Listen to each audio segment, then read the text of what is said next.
A while back, I was talking about this critical voice in your head, um, the one that says how much you suck.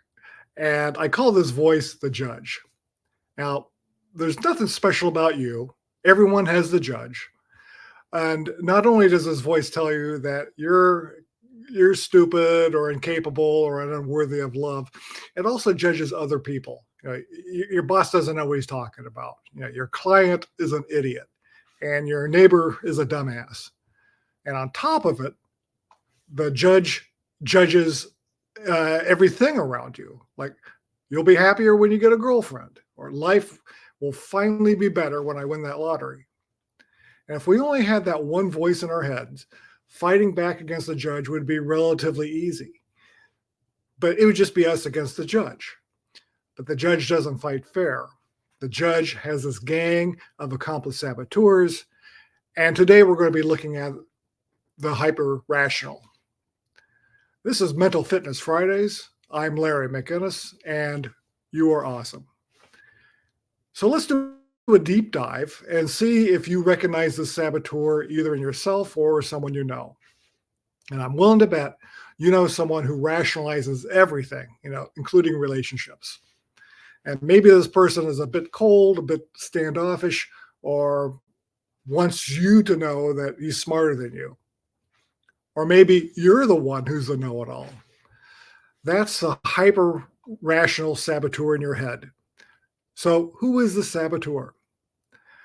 Well, the hyper-rational has this intense and active mind, and they sometimes come across as intellectually arrogant, I guess is what I'll call it. And they know something you don't know.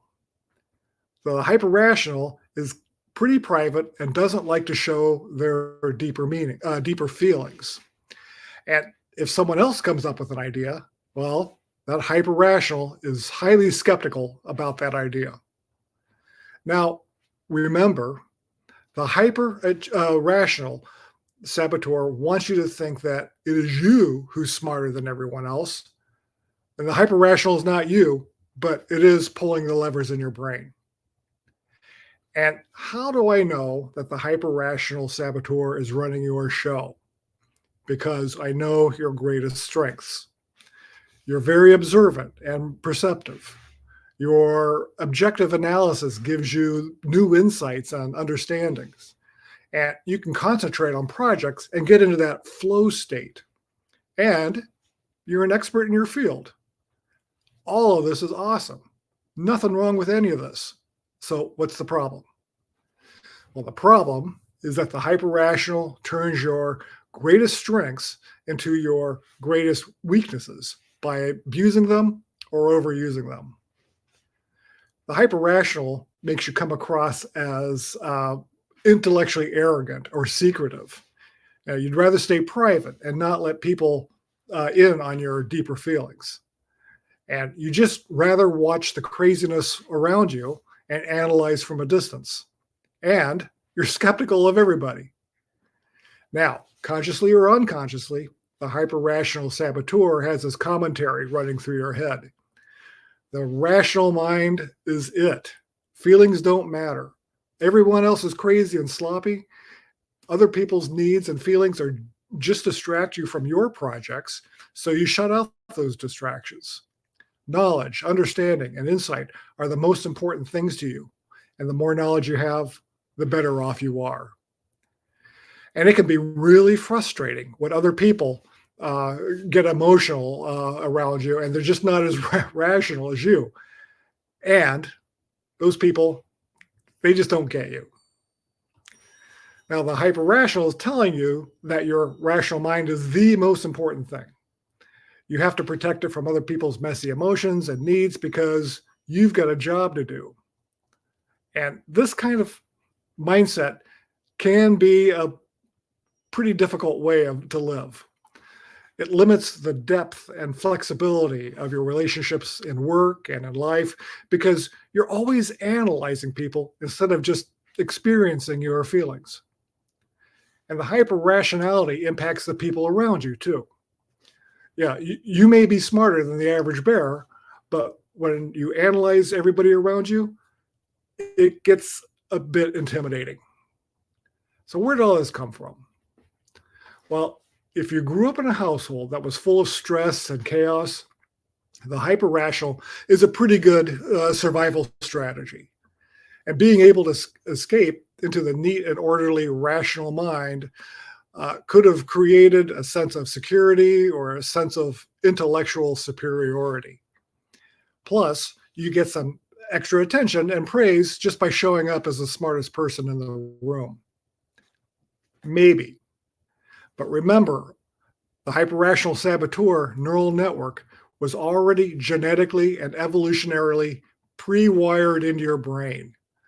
Certain things happening to you when you were a kid might have been the trigger that the hyperrational needed, but it was going to rise up anyway, sooner or later. Now remember, you have natural strengths. You're observant. You're perceptive. You analyze things objectively. You love exploring and inventing. You can get into that flow state, and you're an expert. The hyper-rational saboteur has turned these strengths into weaknesses. And I'll show you how to take back those strengths in just a second. Hi guys, I'm Larry, and you are awesome. I want to share with you that I wrote an ebook and it is now officially available.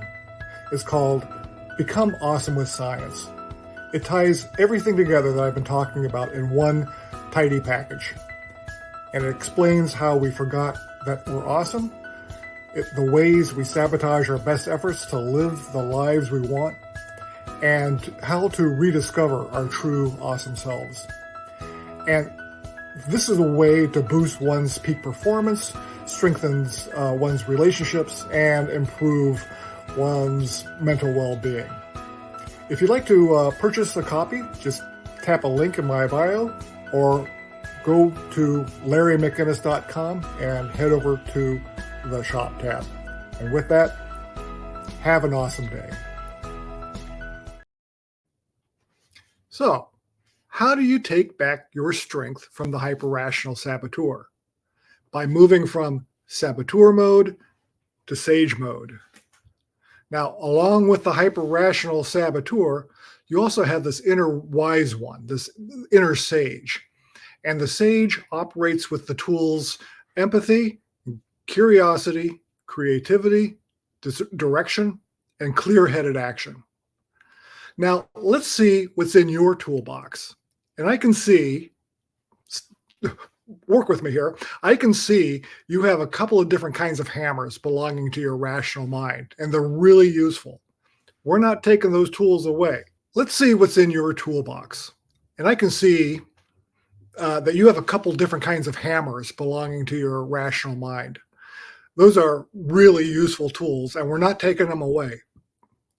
You know what kind of problems require the data hammer and the analysis hammer. But I'm going to give you more tools. I have a couple different kinds of paintbrushes here. So what kind of problems require the empathy paintbrush and the intuition paintbrush? Well, the empathy paintbrush is this important tool for situations where emotions are engaged. And just know that empathizing with me doesn't mean you have to agree with me. This paintbrush paints a picture that will give you a better understanding of what people are feeling. And the more knowledge you have, the better off you are. Now, the intuition paintbrush is a critical tool for more complex problems. Your rational mind makes you smart. The sage mind makes you wise. And intuition is just high-level pattern recognition. And that's something that your rational mind can wrap its brain around. See what I did there? And with that, I'll see you next week at this time on Mental Fitness Fridays.